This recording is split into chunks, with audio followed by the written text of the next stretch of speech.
Good afternoon. This is Sarah Appel, and thank you for joining the Multi-State Collaborative on Military Credit. For today's webinar, the Credential Engine, pulling credentials and transparency into one roundhouse. We especially thank our funders, Lumina Foundation and Strata. Without their support, we wouldn't be able to do the work that we do. Again, my name is Sarah Appel, and I'm the MCMC Manager at the Midwestern Higher Education Compact. Just a couple of housekeeping points. Questions will be submitted through the chat feature, and we will follow up as necessary through the conversation. And so if there's something that comes up, we'll try to immediately ask that presenter that question to get an answer. General overview, the mission of the Multi-State Collaborative on Military Credit is to facilitate an interstate partnership of 13 states and to translate competencies acquired by veterans through military training and experiences toward college credentials. States exchange information and share best practices in the areas of articulation of credit, certification and licensure, communication, and data and technology.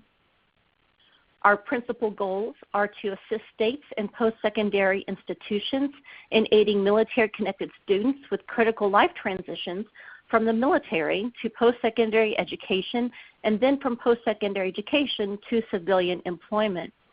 We also want to increase post-secondary education completion rates by creating models for the consistent, transparent, and effective awarding of credit for military training and experience that can be scaled regionally and nationally, thereby lowering the cost of education and reducing the time to completion. And finally, establish a strong network of support, communication, documentation, and data collection among institutions and organizations for the purpose of promoting shared interests and tracking the efficacy of efforts to enhance military-connected students' educational success. And this is done through our 4 knowledge communities: articulation of academic credit, communication and outreach, data systems and technology, and licensure and certification. Our special presenters today are Ken Sauer, Senior Associate Commissioner and Chief Academic Officer at the Indiana Commission for Higher Education, Jillian Scholten, who's the Director of Academic Affairs at the Indiana Commission for Higher Education, Lisa Lutz, President and CEO, Solutions for Information Design, and Emily Raphael, Operations and Program Manager at Credential Engine. So Ken, I will turn it over to you. Okay, thank you, Sarah. I'd like to begin with an overview of the webinar, just to say a few words about what we'd like to cover during the next 45 minutes to an hour. And to many of you, Credential Engine may be brand new. To others, you may have heard about it, but you don't know a lot about the details. And some, of course, may be more familiar with it. So we wanted to begin with an overview of Credential Engine, and Emily will do that part of the presentation. Indiana was the first state to attempt a statewide scale-up of Credential Engine. So we'll be covering some of the activities that we undertook as part of that statewide scale-up and provide a statewide perspective on what Credential Engine looks to us and how we talk about it to various audiences within our state. We then will turn to how military credentials, military training and experience is very much a part of this effort, and Lisa will be taking that part of the presentation. And then finally, it's very good to talk about Credential Engine in conceptual terms. Nothing is better than actually seeing how it looks when you get on the website and navigate the Credential Registry, which contains all of this information. And Jillian will be responsible for that part of the webinar. And with that, well, I guess I was going to turn it over to Emily, but let me make 2 points. In my view, and I guess I've been around quite a while and have a lot of experience with state agencies. And in my view, Credential Engine has the potential of being truly transformative. I mean, nothing like it has really been available before in terms of it being a repository of credentials of every type, connections among those credentials, and the ability for the user to seamlessly navigate this registry of all these credentials and to access all kinds of information, not only about the credentials themselves, but who offers those credentials, who provides them, who vouches for the quality of those credentials. And my second point here is that because of the flexibility of this tool, because of its comprehensive nature, I think it's very well suited to incorporating military training and experience into the database. And to place military training conceptually as well as in very real practical terms into the larger array of credentials where they certainly belong.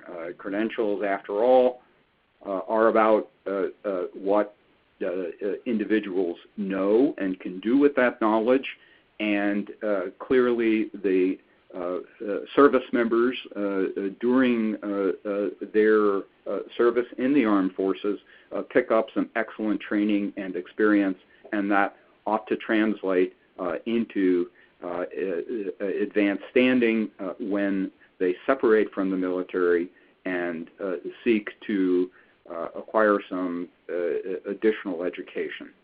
So with that, I think it's time to hear an overview of Credential Engine itself, and I'm going to ask Emily to take over from here on. Great. Thanks, Ken, and thanks for providing some of that context. I am planning to just give a quick overview of what Credential Engine is trying to do, and Jillian and Lisa will talk a little bit more specifically about how Indiana and the military has been using and plans to use the technologies that Credential Engine is bringing to the marketplace. So Credential Engine's mission is to improve transparency in the credentialing marketplace, as well as improving credential literacy.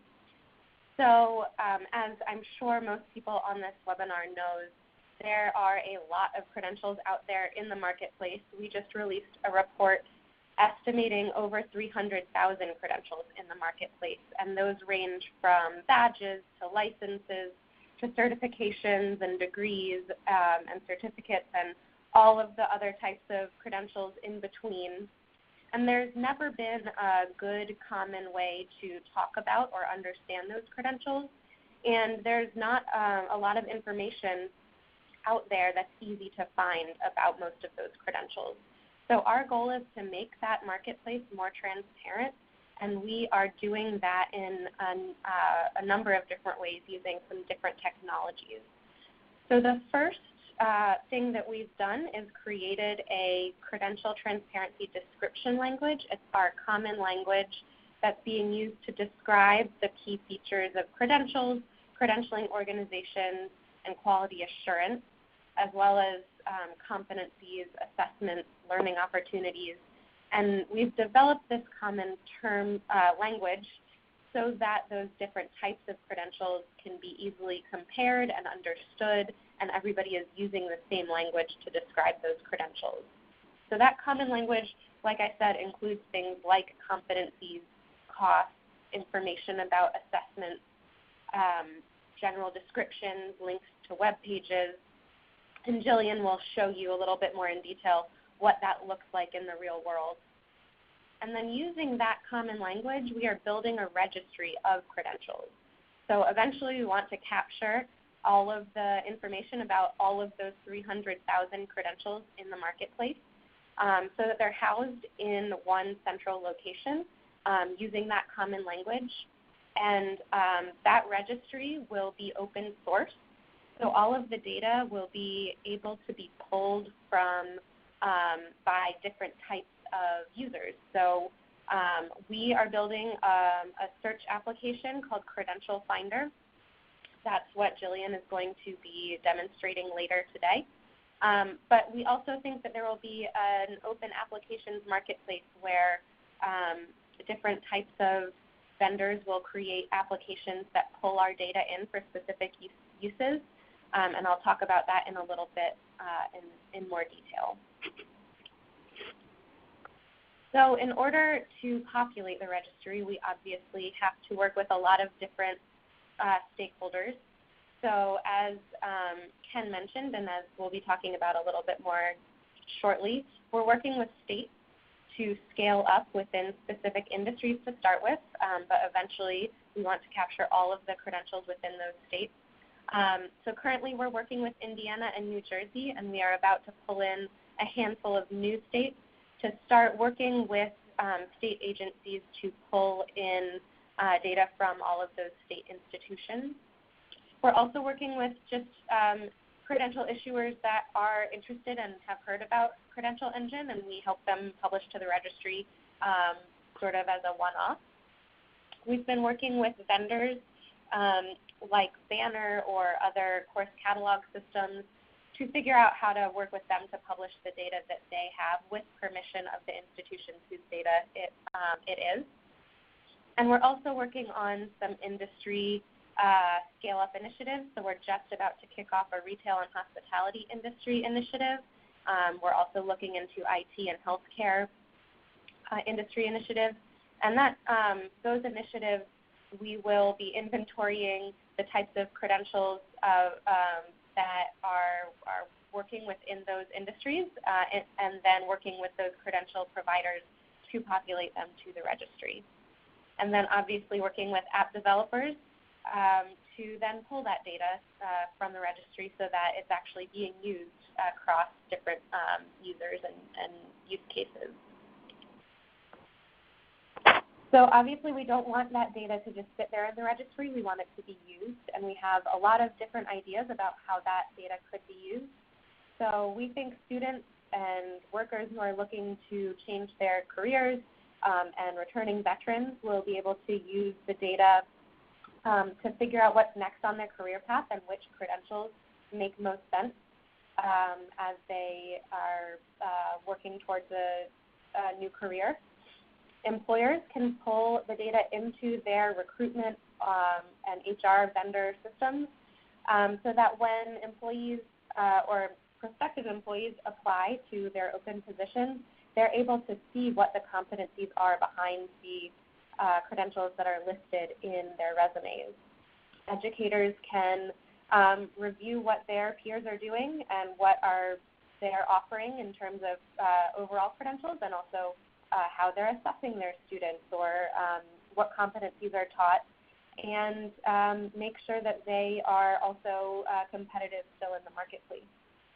And I'm sure Ken and Jillian will talk more about how Indiana plans to use the data in the registry, but in general, states can use the data as a backbone for their eligible trainer-provider list to help inform public policy decisions and supporting other economic and sectoral strategies.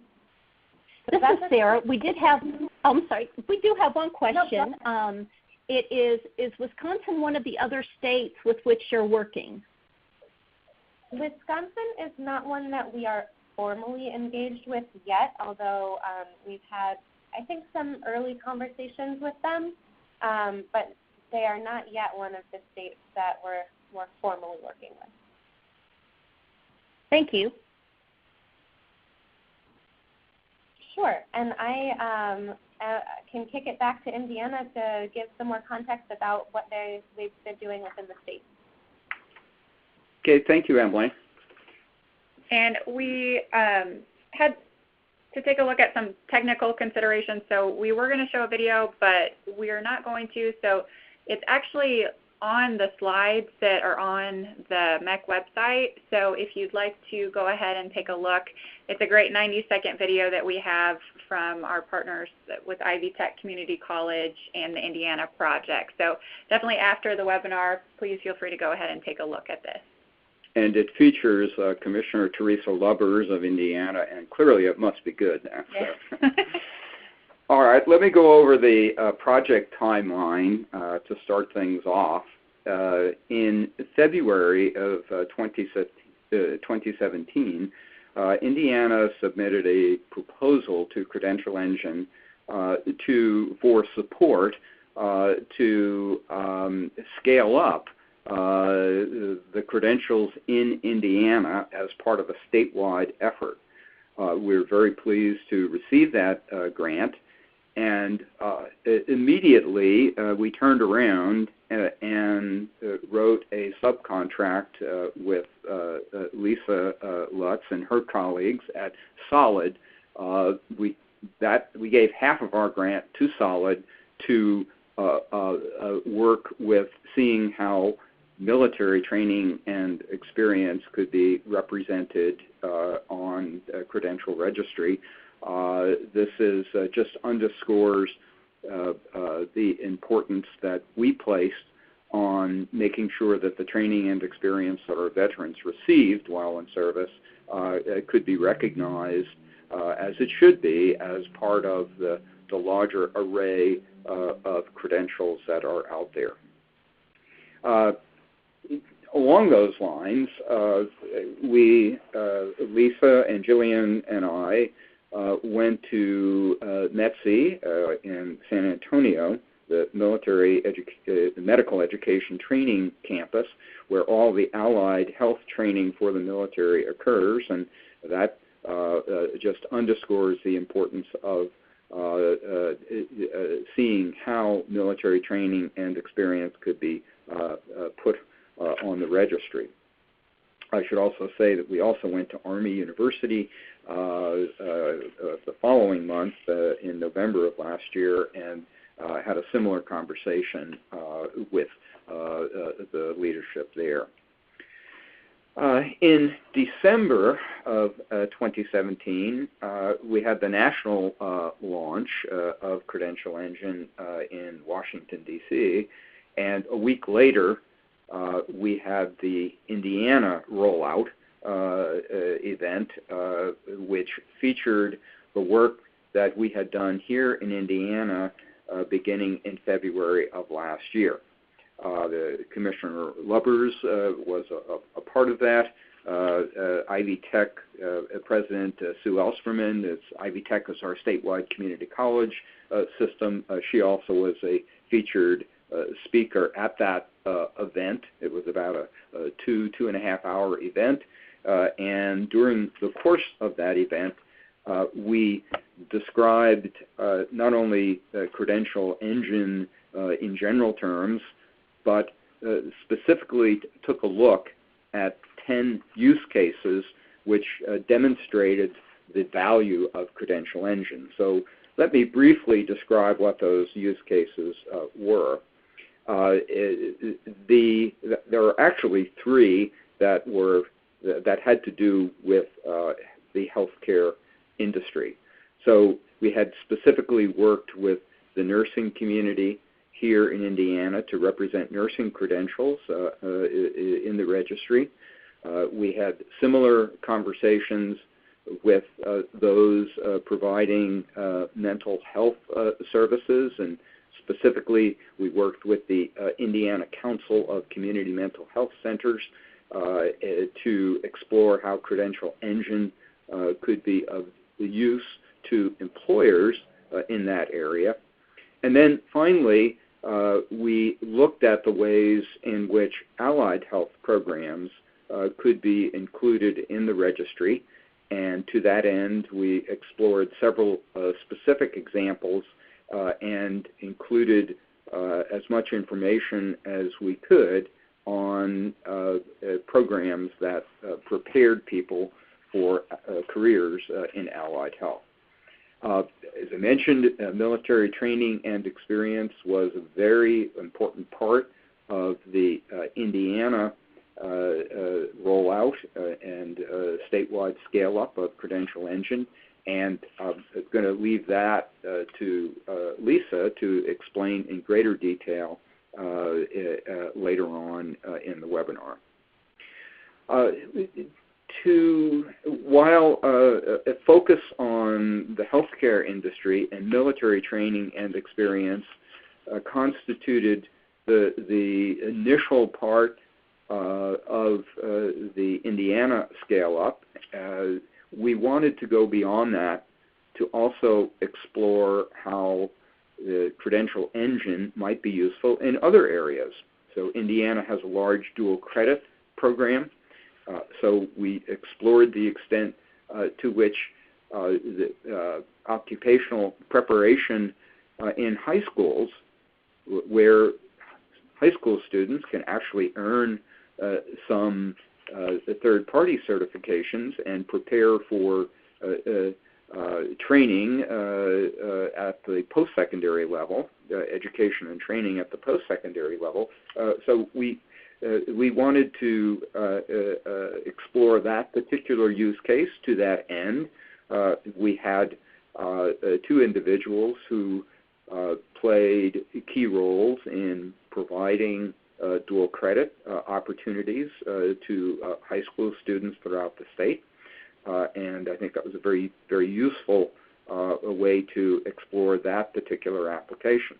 We also placed emphasis on apprenticeships. This is another type of credential and one that crosses boundaries very nicely, which is to say there are some apprenticeship programs in high schools. Of course, there are some that are provided through industry and union-based apprenticeship programs, and how they have been integrated into community college offerings. We have an initiative here in Indiana called Next Level Jobs. That's a program in which there were some 125 certificate programs, post-secondary certificate programs, that were offered in our two-year sector that were made available to adults who had no previous post-secondary education. And this program provided those 125 credentials at no cost to those returning adults. So in order to demonstrate how Credential Engine could have value with respect to a state workforce development program, this program was implemented through a collaboration of the Indiana Commission for Higher Education and our Department of Workforce Development. We wanted to include all of those 125 certificates on the Credential Registry. In addition, and we'll talk about this a little more when we go through the infographic that we use as we explain Credential Engine to various audiences from a statewide perspective, and picking up on a point that Emily made earlier, which is the open source character of Credential Engine and the registry. We worked with our Department of Workforce Development to see how career exploration tools, which they were making available to high schools in the state, could be incorporated into Credential Engine. So that was another use case we explored. Along the same lines, again, through a partnership between the Commission for Higher Education and the Department of Workforce Development, we share data and develop reports on return on investment. That ROI information on earnings and employment following completion of different programs is made available in state reports.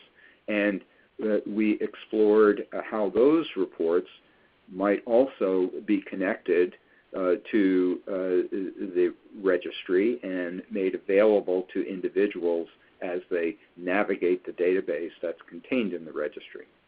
And finally, Indiana has a very extensive e-transcript program. At the moment, it's high school to college, but we're also just now implementing a college-to-college initiative, e-transcript program. And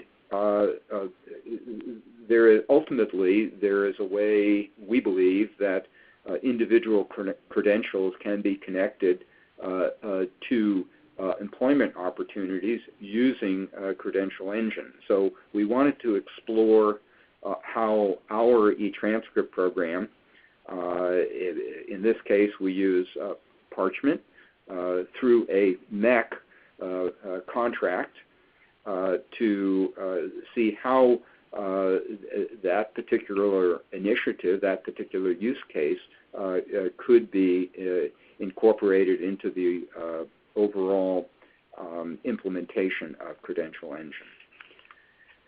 So just to reiterate a point I made earlier, I suggested we had 3 use cases that dealt with healthcare.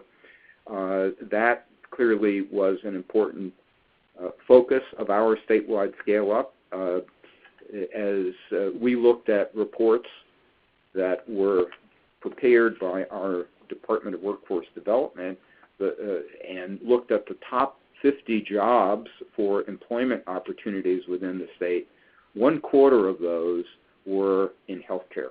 So we thought that was a good place to start. Overall, but we went well beyond that, so overall we have, in round numbers, about 1,000 credentials that have been put on the registry, and those would include the entire offerings of our 2-year sector.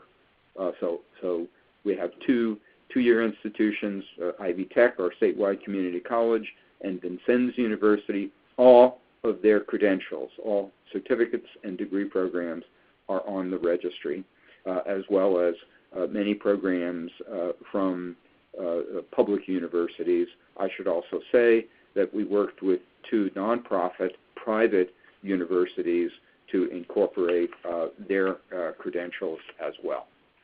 So now I'm just going to move, and I'll try to do this quickly, to an infographic that Jillian and I use as we talk about Credential Engine to various audiences. So we start naturally with the credentials themselves, and of course on the left-hand side of that infographic you'll see the certificates and degrees that are offered by our colleges and universities. One could also include badges and other kinds of offerings that would be available through our colleges and universities. You see licenses on the infographic. Licenses are a kind of credential. We've already talked about military training and experience. Industry training, certainly we have apprenticeships, which are clearly a type of industry training, but there are other kinds of training that are made available by employers. And then we have the myriad of certifications that are out there, industry and professional certifications, and Emily alluded to those before. And this is an important area to look at because certifications represent a accomplishment of some set of knowledge and skills that is represented through a certification, which has some value in the workplace. So now we're going to walk through in a stepwise fashion. Can you back to step 1? There we are. Step 1. We always start with the students, and we're not seeing the students showing up there, so let's go to 2.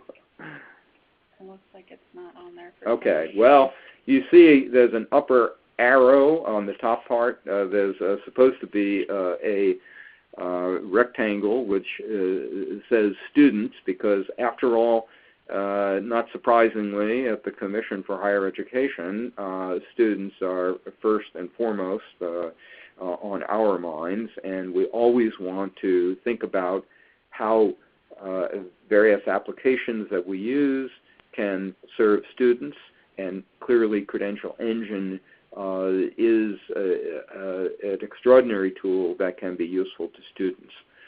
You see the blue squares on this infographic. They represent the credential providers. Of course, the colleges and universities provide the certificates and degree programs. A licensing body issues a particular certificate. The Department of Defense, very broadly speaking, is ultimately responsible for the military training and experience with the certifications and various kinds of certifying bodies. And I should say, one thing I want to emphasize, the dotted lines that connect all those credentials and the lines to the licensing bodies and colleges and universities and so on, those are meant to signify the ease, the connections among these credentials and credential providers, and the ease with which someone, a user, a stakeholder, might be able to navigate a lot of information about these credentials and how the various connections among them. And that's really an important point to emphasize, because right now there really isn't anything as comprehensive as Credential Engine that is out there. Step 3 adds in the quality assurance entities. Of course, in the colleges and universities, we're very familiar with dealing with accrediting bodies, both regional accrediting bodies, national accrediting bodies, and the specialized accrediting bodies that accredit particular programs. State agencies could be considered quality assurance entities. The Commission for Higher Ed approves all programs and reviews them, and is, ultimately bears some responsibility for the quality. A licensing board not only issues a license, but it also, at least often, approves programs that can qualify someone to be able to earn a license, or to be issued a license from an accrediting body. The next step brings employers into the mix. Emily emphasized in her part of the presentation how there are descriptors of these credentials, the most important of which is, at least in my view, the competencies that someone who was supposed to master as a result of earning a particular credential. Ultimately, Credential Engine is intended to align the competencies that students, graduates have earned, have acquired by earning credentials, and to align those competencies with those required in the workplace. And in this step 5, we've added in the job registry. That's more in the future, but that is, again, intended to symbolize the idea that at some point it's not hard to imagine how Credential Engine could provide a platform by which individual credentials, for example, I mentioned our e-transcript initiative, how those might be connected to actual job listings. It's certainly not there yet, but that is very easy to imagine once Credential Engine has increased the entities that are represented on the registry. And this actually brings me to the last point. And again, I'm going to pick up on something that Emily mentioned. She emphasized the open source nature of Credential Engine, the Credential Registry, and these two orange triangles that we've added here in the left-hand side of the infographic pick up on the references to use cases that I mentioned before. So we have, through our Department of Workforce Development, career exploration tools, taking advantage of the open source nature of Credential Engine. We explored how the career exploration tools, software, could be linked to Credential Engine, enabling someone to explore career options and then once they had decided on a particular career, to begin to navigate the credential registry with respect to the credentials that would be needed for licensure, for careers, who provides them, who can assure the quality of the programs that are being offered so that they can make good choices. Likewise, in the lower left-hand side, you'll see the reference to ROI reports. Once again, return on investment information. We explored how we could attach that information about earnings and employment that we generate to Credential Engine, and again, giving users of the registry additional information to consider. So that is a very high-level overview. It's obviously conceptual. You really, at the end, will benefit from seeing an actual navigation of the registry. But with that, I'm going to turn it over to Lisa Lutz, who will talk about all of the work that we have partnered on and that she is so totally involved with regarding military training and experience. Very good. Thank you, Ken. Good afternoon. As Ken said, I'm going to talk briefly about how the military is considering taking advantage of the Credential Engine initiative in terms of the credential registry, the open source data that underlies the registry, as well as the underlying credential transparency descriptor language. I'm not going to go too in-depth into this during today's webinar because the primary focus today was to kind of orient you to the broader concept of Credential Engine and how it's being used within Indiana.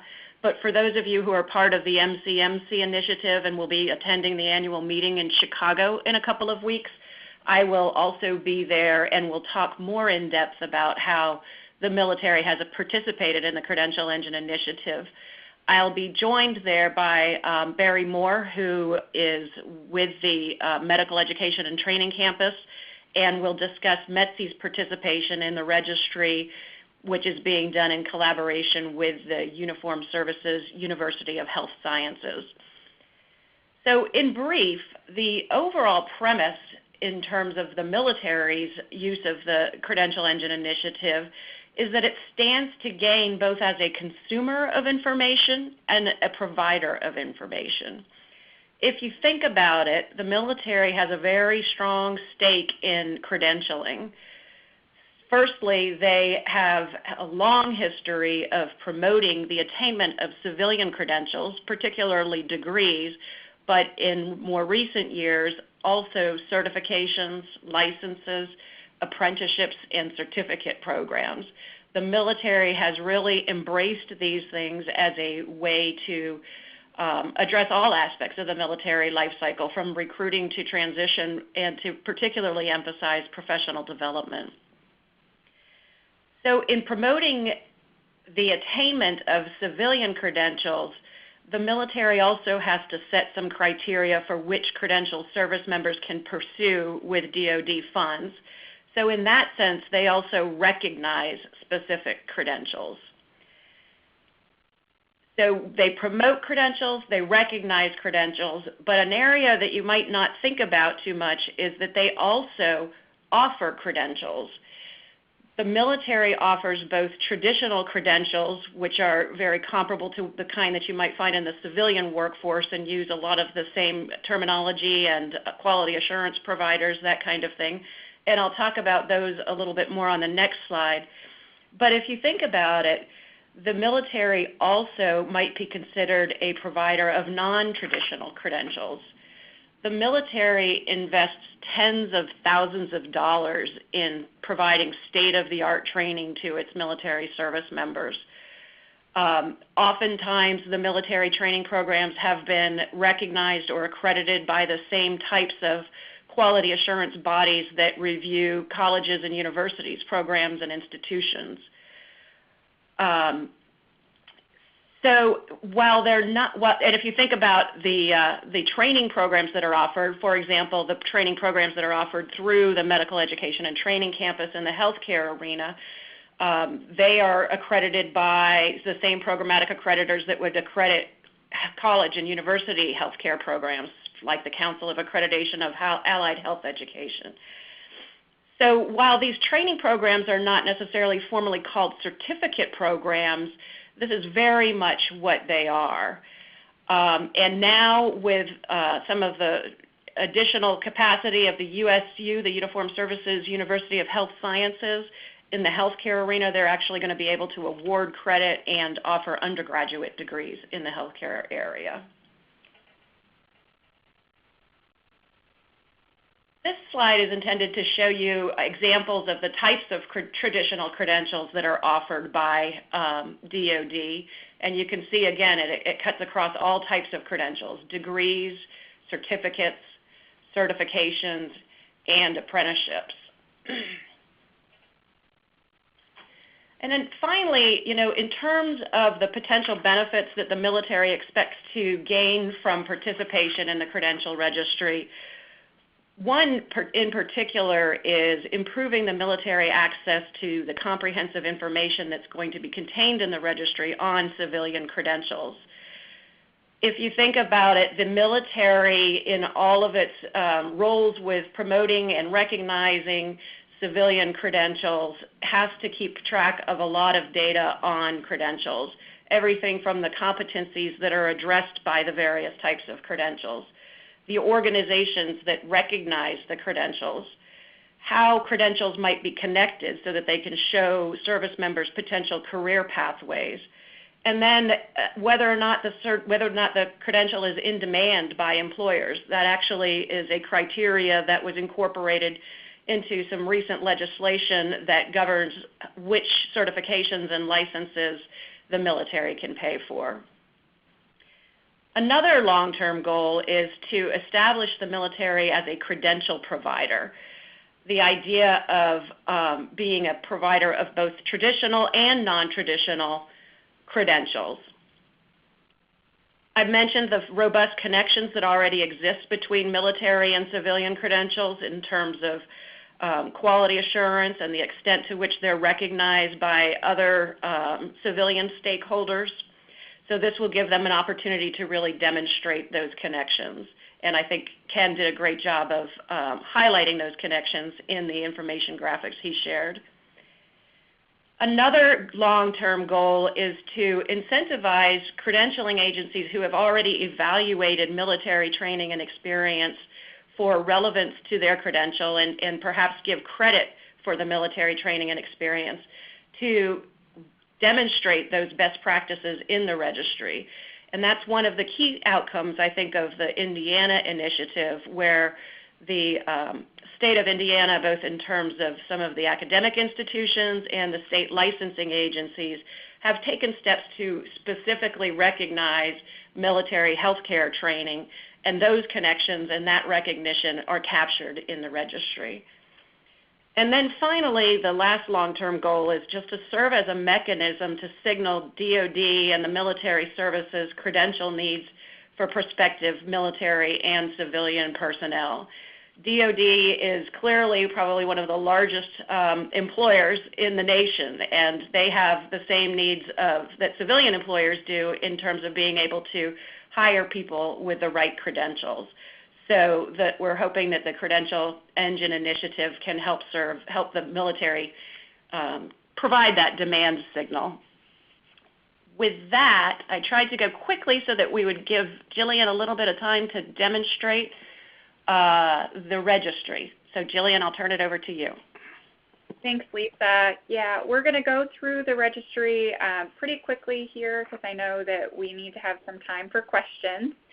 So what you can see on your screen right now, what you should be able to see is the Credential Engine registry.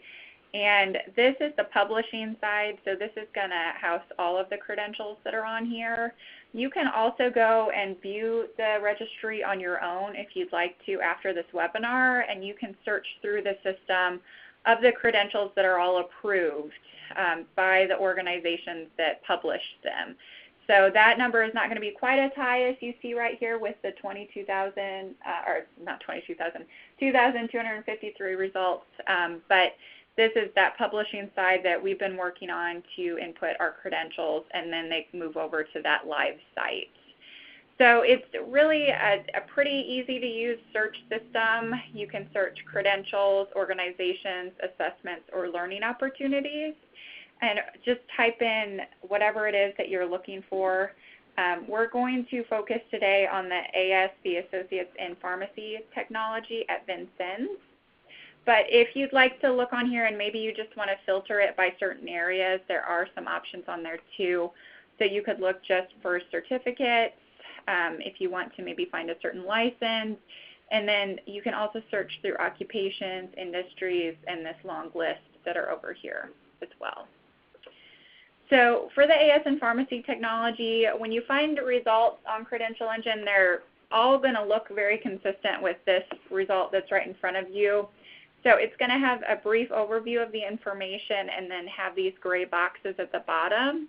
This information is elaborated on once we actually click on the credential. But each time it will show you the credential, the type of credential. So this one in particular is an associate degree, the program name, the institution that it's, or the organization that it's associated with. It doesn't necessarily have to be an institution, but the programs that we've been working with, those credentials, primarily the ones we've worked with in Indiana, are institutions.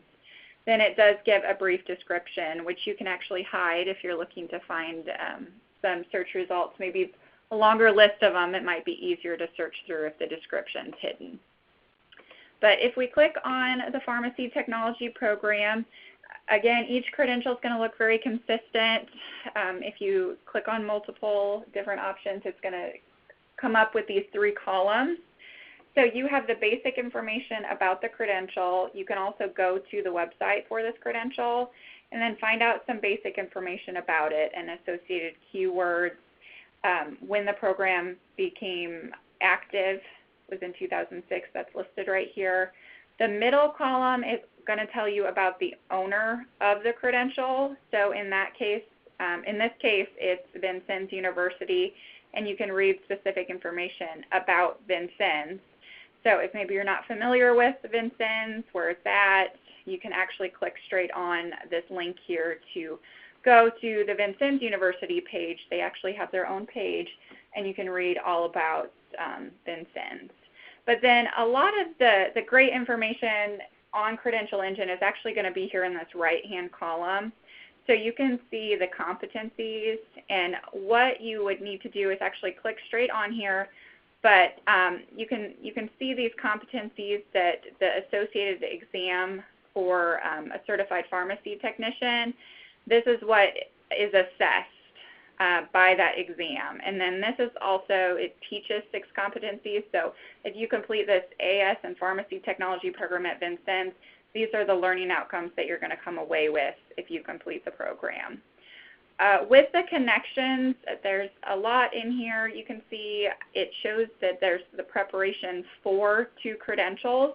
So this associate degree is actually going to prepare you for a license in pharmacy technician, and it's also going to show you, or prepare you for that certification as a pharmacy technician. And everything is hyperlinked very well. So if you're not really familiar with a certain exam or maybe a certifying body, you can click straight on it and read some more information. But a great thing about Credential Engine is all the information is in one spot. You're not having to go to multiple different websites to view all of it and do that research on your own. It's actually all located right here within this one particular credential. One thing we did want to highlight today was the advanced standing from one credential. So this is the pharmacy technician program at MHEC, and Vincennes does have a bridge program and a partnership with MHEC. So if we would click on pharmacy technician, it's going to show us that program that's at MHEC. It's going to show the different time to earn for the different branches of the service. And then over here, if we look at the advanced standing for one credential, Lisa's team has actually gone and inputted in here the credit that a student could potentially receive for completing that pharmacy technician program at MHEC and then going into the associate degree program in pharmacy technology at Vincennes. So with that, there are a few other areas here. I know we're getting short on time, but there is some quality assurance, different learning opportunities, as well as costs associated. But the main thing we really wanted to show you was that it is all located in one spot. So if anyone can, or Emily, Lisa, do you have anything to add in real quick? I'm good, thank you.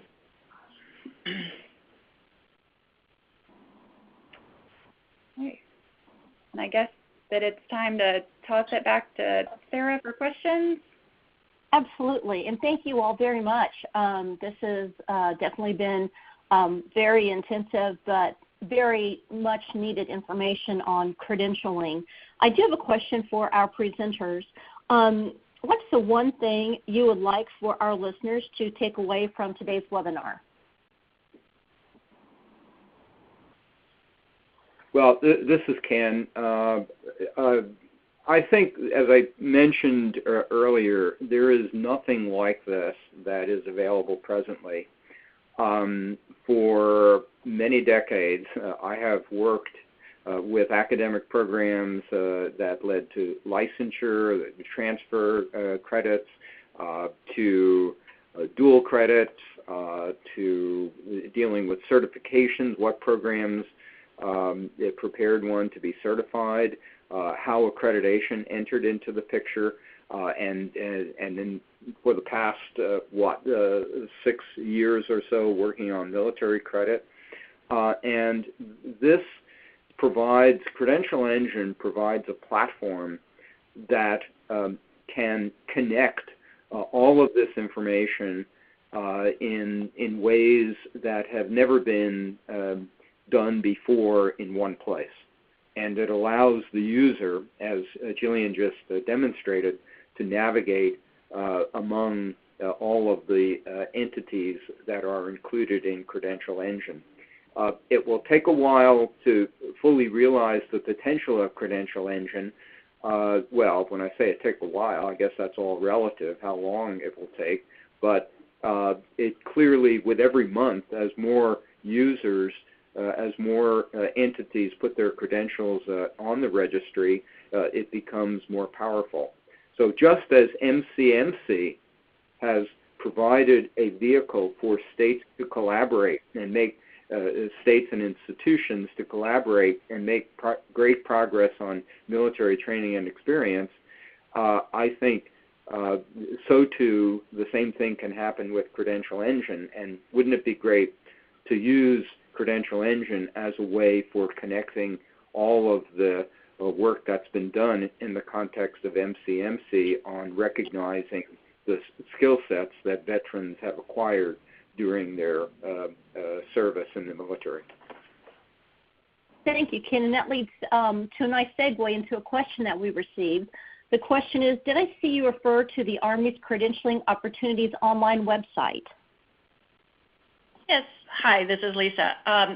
Yes, actually, the Army's cool website, all of the services have their own cool websites now. So for those of you who aren't familiar with them, they map military occupations to civilian certifications and licenses. We do the research and analysis for those programs under contract with each one of the services. and we have mapped approximately 2,000 individual certifications or licenses, more federal licenses than state. We don't focus on state as much, to military occupations. A lot of the effort that's required to support the COOL initiative is to maintain information on all of those 2,000 credentials, which can be extremely onerous. And that's why, why I was presenting that one of the long-term goals of this would be to be able to use the Credential Registry as a one-stop shop that would provide that information on the civilian credentials, so that the focus of the research efforts for COOL could be more on the extent to how which the military training and experience aligns to the civilian credentials. I hope that answers. Thanks, Lisa. Emily, do you have anything that you would like the audience to perhaps one big takeaway for them to leave today's webinar with? Sure. I would just sort of add to what Ken said and say that the registry and the work we're doing is only as powerful as the data that's in the registry. So if you are in the position to help us publish to the registry, or if you have partners that you work with that at institutions, whatever your relationship to credentials is, feel free to either get in touch with me or put people in touch with me so we can talk about next steps about publishing. And I'm also happy to just be a resource and answer any questions that come up about the initiative as a whole if you have them. Thank you. Lisa, Jillian, any thoughts on what you would recommend as a takeaway? So this is Lisa. I think I just would like to kind of underscore the overall premise of starting to think about the military not only as a consumer of information on civilian credentials, but also as a credential provider in and of themselves. I think the military, in conversations with the folks at MHEC, for example, has really gotten excited about the fact that if they can put information about their training programs into the registry, and you've got a young person who's exploring their career opportunities and looks up, say a dental assistant, they would see right next to the traditional dental assistance programs offered by colleges or universities, they would see the MHEC program. So I think, again, it's a little bit of a mindset shift, but I think that considering the military as a credential provider is going to be important moving forward. Thank you. Jillian, any closing thoughts? I would just say I think sometimes looking at all of this, it's a lot of information. It's a complex initiative, but having been working with this for the past year, it's not as tricky as it looks. We actually inputted most of the credentials from Indiana actually manually, so a lot of that was just time spent inputting information, and it was a great way to kind of cross-check information at the institutions, and it's been a great way to build partnerships and learn a lot about these different areas, especially the health fields, and make great connections that you never thought that you'd come across, but there's just everything's connected to each other. So it's been a great learning experience, but just it's not as overwhelming as it seems, is my takeaway, I would say. Yeah, just picking up, this is Ken, just pick on that last point, that one of the things that we have explored is ways in which institutions could bulk upload all of their credentials in an automated way. And I think we've gained some real insights there, and that's the direction that we're really heading in. Mm-hmm. You have to go through the hard experience just to get things on there, but we've learned a lot, and I think it will get easier and easier to bulk load credentials into the registry. That's good. That's great news. Thank you all to our presenters and for the folks who attended today. If you're interested in any past MC webinars, back in March we did one on the Navy COOL program that Lisa kind of touched upon. You're welcome to go visit those. Our next one isn't scheduled until September the 12th, and that one is data collection and data collection code book for those of you who are interested in collecting data on your campuses. You can always join the conversation with us on our Facebook page. And if you have any questions, feel free to contact me, Sarah Pell, at the Multi-State Collaborative on Military Credit. There's my email address, and then, of course, the website for MCMC. Thank you all very much.